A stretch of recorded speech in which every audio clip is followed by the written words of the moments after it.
le plus grand besoin humain? Oh, c'est une question difficile. J'en sais rien. Pour moi, c'est être heureux avec ce qu'on a. La famille, mec. C'est tout ce qu'on a. Argent? Carrière? La télé. Parce que sans télé, je ne peux pas vivre, moi. L'amour! L'amour? Être aimé? Manger. Selon moi, il y a dans l'ordre le sexe, Je suis curieuse. la nourriture. L'amour. L'affection. J'insiste, la bouffe, l'affection, ensuite L'amour, oui. l'amour. Être aimé. Ça doit être l'amour. Ça, quand je l'aurai découvert, je te ferai signe.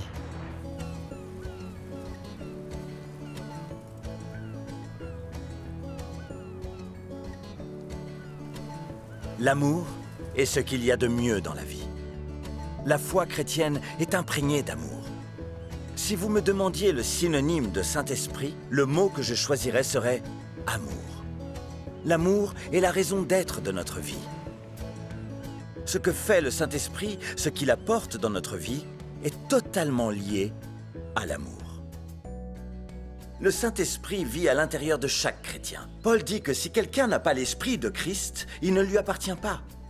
Mais en fait, tous les chrétiens ne sont pas remplis du Saint-Esprit. Paul écrit ceci à des chrétiens à Éphèse. Il dit « Soyez remplis de l'Esprit ».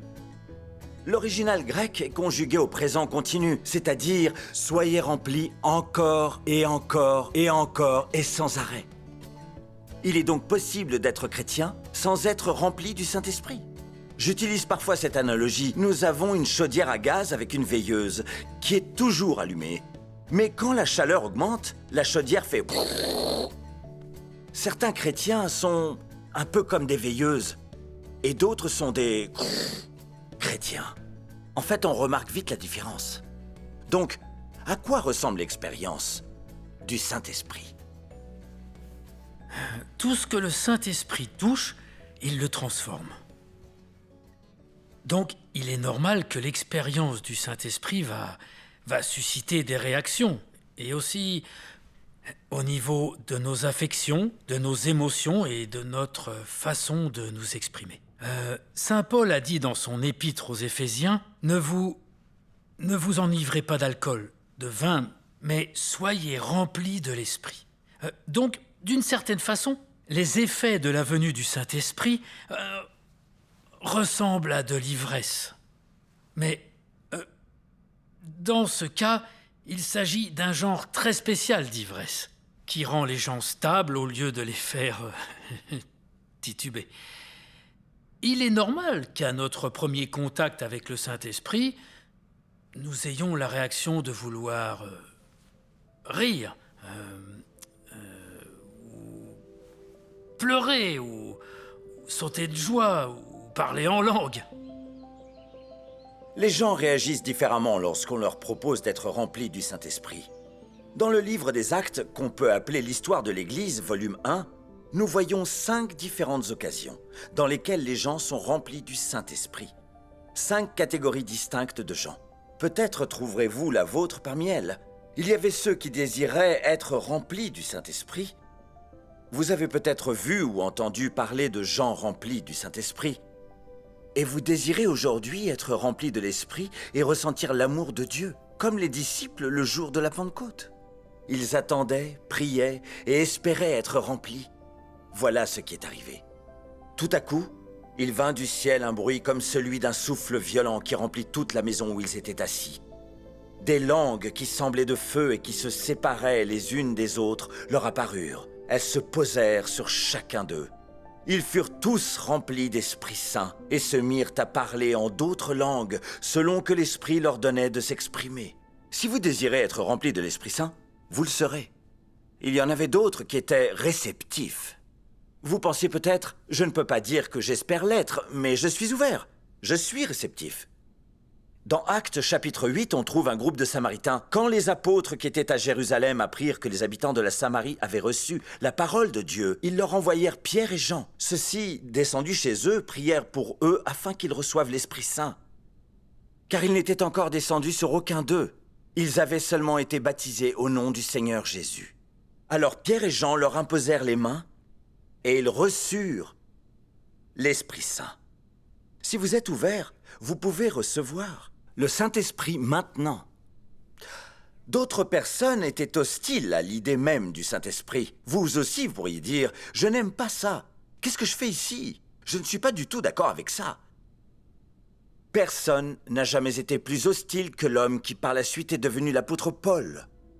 Quand Étienne, premier martyr chrétien, fut lapidé pour sa foi, Saul, appelé Paul par la suite, était là et approuvait son destin. On peut voir dans Actes 8.3, Saul ravageait l'église, il pénétrait dans les maisons, en arrachait hommes et femmes et les faisait jeter en prison. Vous ne pourriez imaginer personne de plus hostile que Saul à ce stade de sa vie. Mais, alors qu'il était sur le chemin de Damas, pour avertir les synagogues juives du péril chrétien, il a rencontré Jésus le ressuscité. Il est devenu temporairement aveugle. Et Dieu a parlé à un homme nommé Ananias, afin qu'il aille prier pour lui. Ananias lui a dit « Saul, mon frère, le Seigneur Jésus, qui t'est apparu sur le chemin par lequel tu venais, m'a envoyé pour que tu recouvres la vue et que tu sois rempli d'Esprit Saint. » Au même instant, il tomba de ses yeux comme des écailles et il recouvra la vue. Il se leva et fut baptisé, et après avoir pris de la nourriture, il retrouva ses forces. Il resta quelques jours avec les disciples qui étaient à Damas, et aussitôt il se mit à prêcher Jésus dans les synagogues, en disant que c'était le Fils de Dieu. Voilà donc un individu profondément hostile qui rencontra Jésus, qui fut rempli de l'Esprit et qui se mit à annoncer aux gens « Jésus est en vie. Jésus est le Fils de Dieu. Je l'ai rencontré. Je l'aime. » Je me souviens d'un homme nommé Robert. Il avait 41 ans. Il était athée. Il avait mis les pieds 4 fois dans une église. Une fois lors de son propre mariage, une autre au mariage d'un ami et à 2 enterrements. Il avait du succès en affaires, mais pas dans son mariage, car il avait quitté sa femme et ses 2 jeunes enfants. Un jour, lors d'une transaction, un homme lui dit « Robert, as-tu déjà pensé suivre le parcours alpha ?» Il a répondu « Non, je ne le ferai pas, je suis athée. » 10 jours plus tard, lors d'une autre transaction, son interlocuteur lui dit la même chose. « Robert, as-tu déjà pensé suivre le parcours alpha ?» Il pensa « L'autre aussi m'a demandé ça, je pourrais peut-être aller voir. » Il se présenta, déterminé à montrer à tous les membres de son petit groupe alpha qu'il n'était pas intéressé. Voici comment il s'est exprimé le premier soir. « Écoutez, je suis presque mort d'un cancer à l'âge de 30 ans. Je trouve la vie assez difficile et pas franchement amusante. En ce qui me concerne, la vie éternelle est la dernière chose dont je voudrais. Donc, je ne vois vraiment pas ce que le christianisme pourrait m'offrir. » Cela jeta un froid au sein du petit groupe. Le responsable dit alors « Un point de vue très intéressant. » Mais il a continué le parcours alpha. Il était venu pour le week-end et le samedi soir, je m'en souviens très bien. Le samedi soir de ce week-end, il a rencontré Jésus et il a été rempli du Saint-Esprit. Robert nous a dit « J'ai ressenti une vraie lueur. » Il dut s'asseoir. Des larmes coulaient sur son visage. Ce soir-là, il sut qu'il était devenu chrétien. Tout le monde disait qu'il était rayonnant. 2 jours plus tard, il est revenu chez lui pour raconter à sa femme ce qui lui était arrivé. Elle répondit « Non, Robert, ça recommence.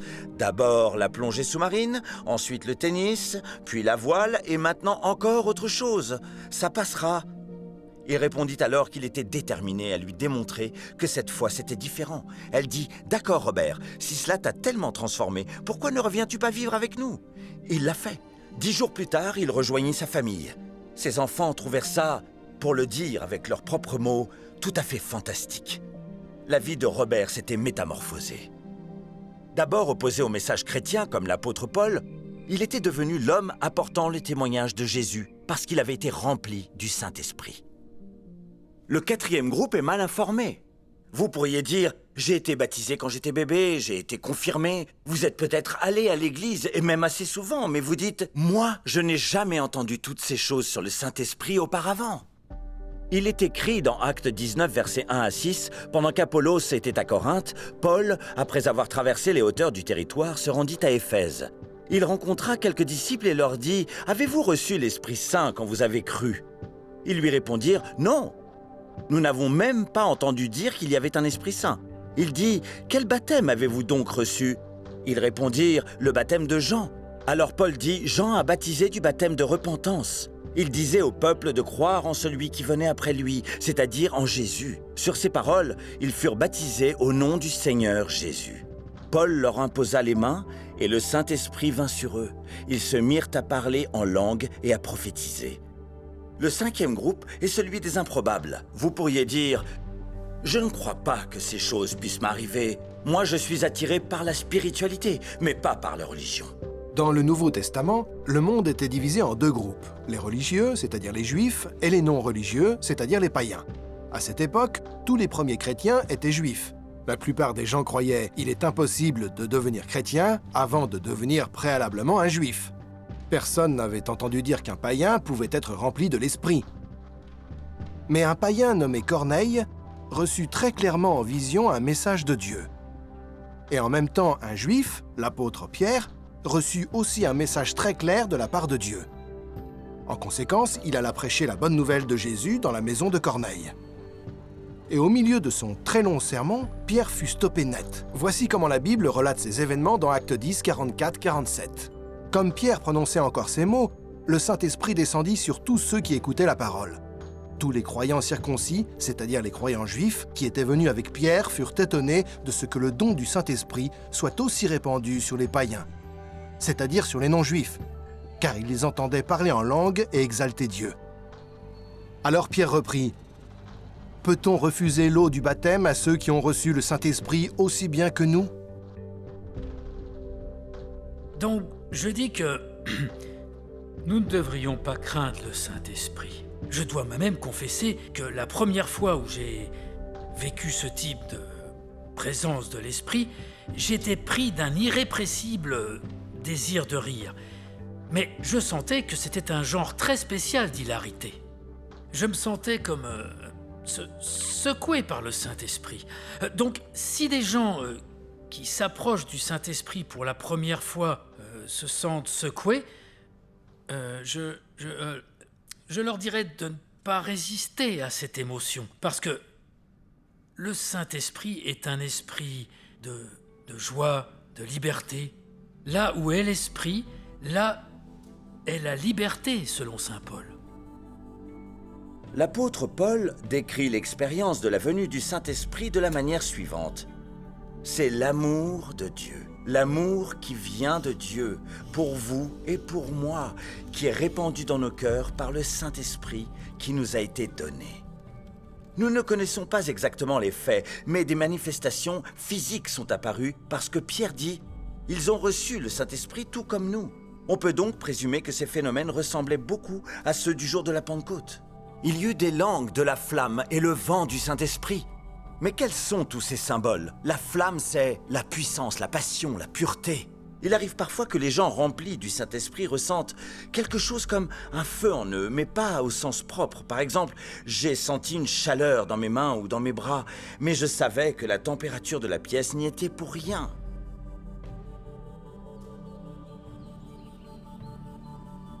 J'aime la vie au grand air. Loin de l'activité, du bruit et de la pollution de la ville, on est vivifié par la caresse du vent sur son visage.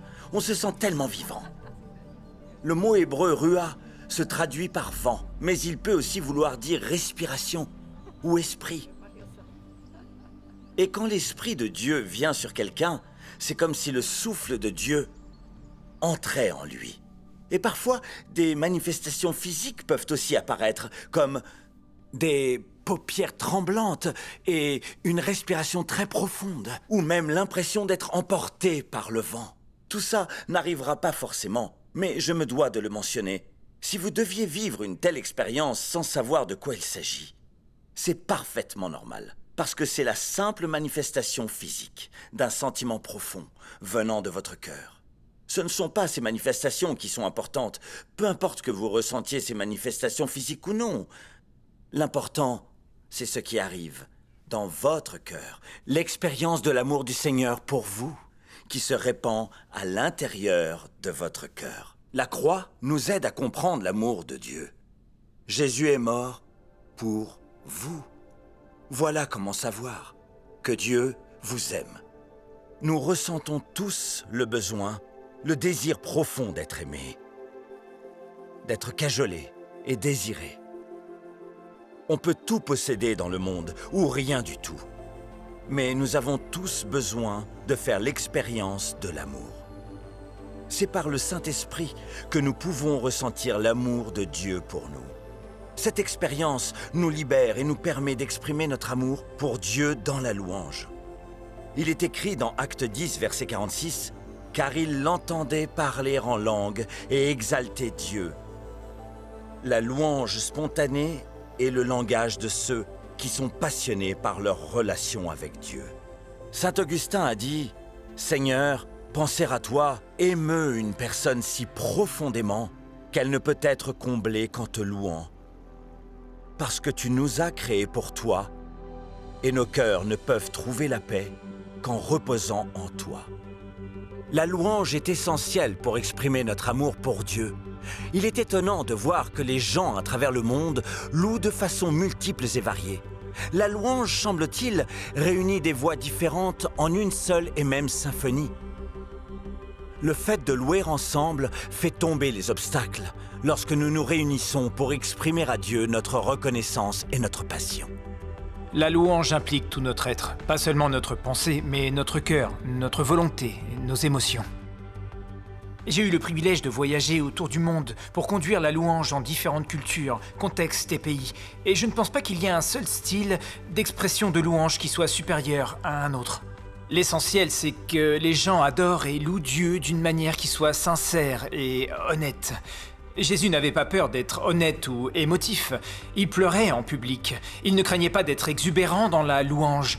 En fait, il aurait probablement prié et adoré les mains levées vers le ciel, comme c'était la coutume chez les Juifs à cette époque.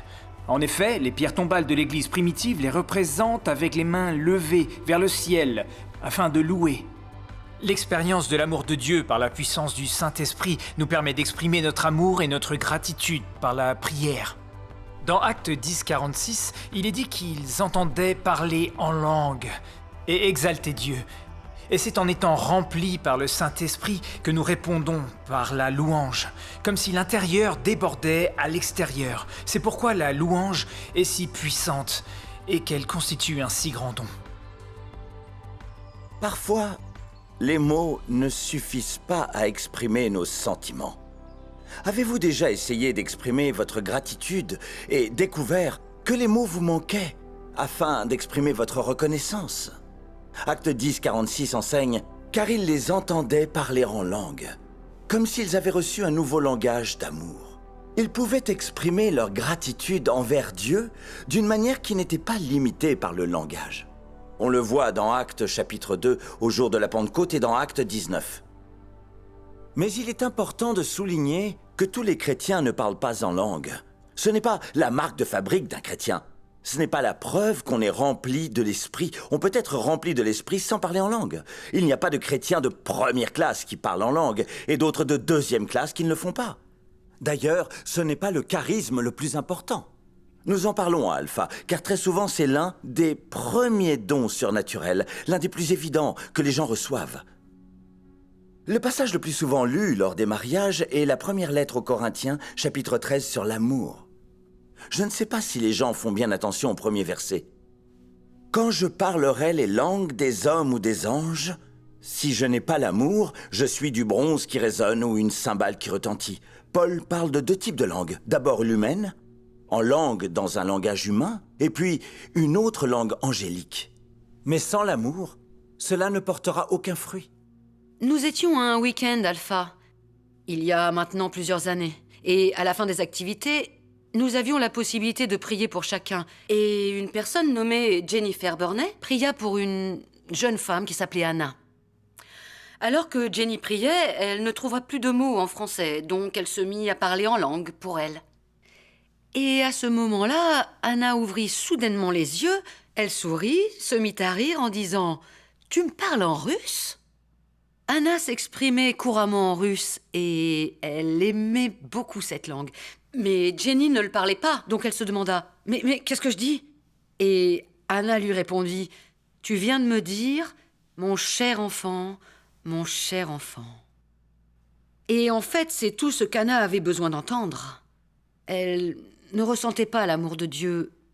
Et si Jenny lui avait dit « Dieu t'aime », elle ne l'aurait pas cru, ou elle aurait pu dire « Merci, c'est gentil ». Mais le fait de le dire en russe et de répéter « Mon cher enfant » encore et encore, dans une langue qu'elle aimait, et que Dieu se soit dérangé en utilisant Jenny pour transmettre ce message dans une langue qu'elle aimait, pour lui dire qu'elle était enfant de Dieu, était très significatif pour Anna, et cela changea sa vie.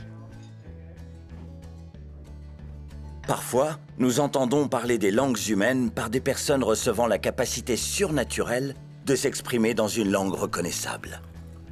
Mais d'habitude, elle n'est pas reconnaissable. C'est une langue angélique. Dans la première lettre aux Corinthiens 14:2, Paul explique « Celui qui parle en langue ne parle pas aux hommes, mais à Dieu. » Autrement dit, c'est une façon d'exprimer ce que vous sentez dans votre cœur sans avoir à recourir à une langue que vous connaissez déjà. Il y avait un homme nommé Winston. Son nom chinois était Guachai, ce qui signifie l'homme rusé. Il était accro à l'opium. Et je lui ai parlé de Jésus. Il a commencé à prier en langue. Il a prié pendant environ une demi-heure. Et je l'ai observé pendant son sevrage. J'ai vu qu'il ne souffrait pas. À sa naissance, un bébé commence à pleurer. Et quand une personne vient à Jésus-Christ, il lui donne une nouvelle langue pour exprimer toutes les choses que nous ne savons pas comment dire autrement. Nous savons que nous sommes malheureux, déprimés ou anxieux, mais nous ne savons pas toujours comment le communiquer. C'est pourquoi certains toxicos décrochent si facilement après des années de dépendance, sans aucune douleur, parce que tout ce poids qu'ils portent à l'intérieur s'évacue. Nous ne pensons pas que ce soit si important, mais puisque à la naissance, un bébé pleure, pourquoi ça ne se reproduirait pas lors d'une nouvelle naissance? La première lettre aux Corinthiens 14 nous met en garde contre l'abus du parler en langue. Paul le souligne. N'utilisez pas constamment ce don lors de toutes vos célébrations. Autrement dit, ces gens étaient tellement heureux de ce charisme qu'au lieu de discuter, dans une langue compréhensible, certains parlèrent en langue. Paul voulait leur faire comprendre que c'était inutile, qu'il valait mieux articuler 5 mots intelligibles que tous puissent comprendre que 1000 mots en langue. Mais il disait, ne l'empêchez pas, en public il doit y avoir une interprétation, pas une traduction, mais quelqu'un doit pouvoir dire « Je pense que cette personne veut dire ceci par ce message en langue ». Mais en privé, Paul encourage la pratique de ces langues. En fait, il déclare « Je parle en langue plus que vous tous ». Pour chanter en langue, c'est un peu différent, il dit « Je prierai par l'esprit et je chanterai par l'esprit ». La prière en langue à voix haute est généralement une activité solitaire, alors que le chant en langue peut être une activité de groupe. Cela nous implique tous. Nous devons nous écouter les uns les autres lorsque nous chantons ensemble. C'est souvent un son véritablement extraordinaire lorsque les gens louent Dieu ensemble du fond du cœur.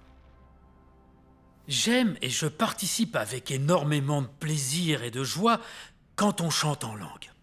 Je sais que parler en langue est un don de l'esprit. C'est un moyen d'aller au-delà de nos schémas, de nos concepts et de nos mots, de surpasser nos limites pour entrer en relation avec Dieu d'une manière qui est spirituelle. Bien sûr, il s'agit d'un don qui se base sur quelque chose de naturel. C'est quelque chose de... Même en poésie, ou encore dans la peinture, il y a quelque chose quand vous allez au-delà des formes, des images. C'est une façon de parler en langue qui signifie dépasser les lignes et aussi les contours pour se libérer. C'est une expérience de liberté. C'est un instrument puissant, surtout en certaines occasions, comme l'imploration, pour affirmer une autorité sur une situation. C'est un don spécial pour l'adoration. Donc, désirez-vous être rempli du Saint-Esprit? D'après mon expérience, 3 obstacles pourraient vous en empêcher. Le premier est le doute. Il vous fait dire « Je ne pense pas que je le recevrais si je le demandais ». Jésus affirme dans Luc 11, verset 9, Et moi, je vous dis, demandez et l'on vous donnera. Mais les disciples pourraient dire, pas si sûr. Et il continue, cherchez et vous trouverez. Et encore, frappez et l'on vous ouvrira. Mais peut-être mon ami, mon voisin, peut-être la personne assise à côté de moi. Mais pas moi. Alors Jésus continue. Car quiconque demande, reçoit. Celui qui cherche, trouve.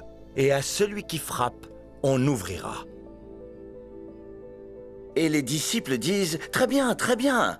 Le prochain obstacle, la prochaine barrière est la peur. Ok, je pourrais le recevoir. Mais est-ce que je le veux vraiment? Et s'il m'arrivait quelque chose d'horrible? Si je me pose la question, Dieu me donnera-t-il quelque chose d'horrible? Jésus répond ceci. Quel père parmi vous, si son fils lui demande du poisson, lui donnera-t-il un serpent au lieu d'un poisson? Ou s'il lui demande un œuf, lui donnera-t-il un scorpion?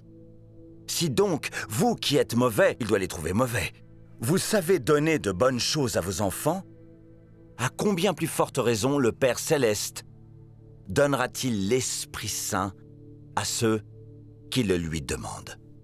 Si vous demandez le Saint-Esprit, il ne vous donnera pas quelque chose d'horrible, il vous donnera quelque chose d'admirable et de merveilleux, le Saint-Esprit. Le troisième obstacle est l'indignité qui s'exprime ainsi. Je n'en suis pas digne. Vous ne connaissez pas ma vie. C'est vrai, moi non, mais Dieu, oui. Et il vous aime. Ou alors, moi, je ne suis pas assez mûr, je ne suis pas chrétien depuis longtemps. Et je pourrais imaginer que Dieu le donne à une personne réellement bonne ou à un chrétien vraiment mûr, mais pas à moi. Mais Jésus ne dit pas « À combien plus forte raison votre Père Céleste donnera-t-il l'Esprit Saint à un chrétien mûr ou à une personne qui a vécu une bonne vie ?» Mais plutôt « À combien plus forte raison le Père Céleste donnera-t-il l'Esprit Saint à ceux qui le lui demandent ?» Donc, le lui demanderons-nous? Voici ce que je vous propose. Nous allons simplement inviter le Saint-Esprit à venir remplir tous ceux qui aimeraient être remplis du Saint-Esprit. Nous ferons une prière très simple. Viens, Esprit Saint. C'est la plus ancienne prière de l'Église. Et voici une des manières de s'adresser à Dieu. C'est un symbole. Nous ouvrons nos mains comme pour signifier « Seigneur, je suis prêt à te recevoir ». Le contraire de ce geste qui veut dire « Ne t'approche pas de moi ». C'est une façon de dire à Dieu « Seigneur, je m'ouvre aujourd'hui afin de recevoir le Saint-Esprit. » Ensuite, nous allons faire cette simple prière. Maintenant, viens, Esprit Saint.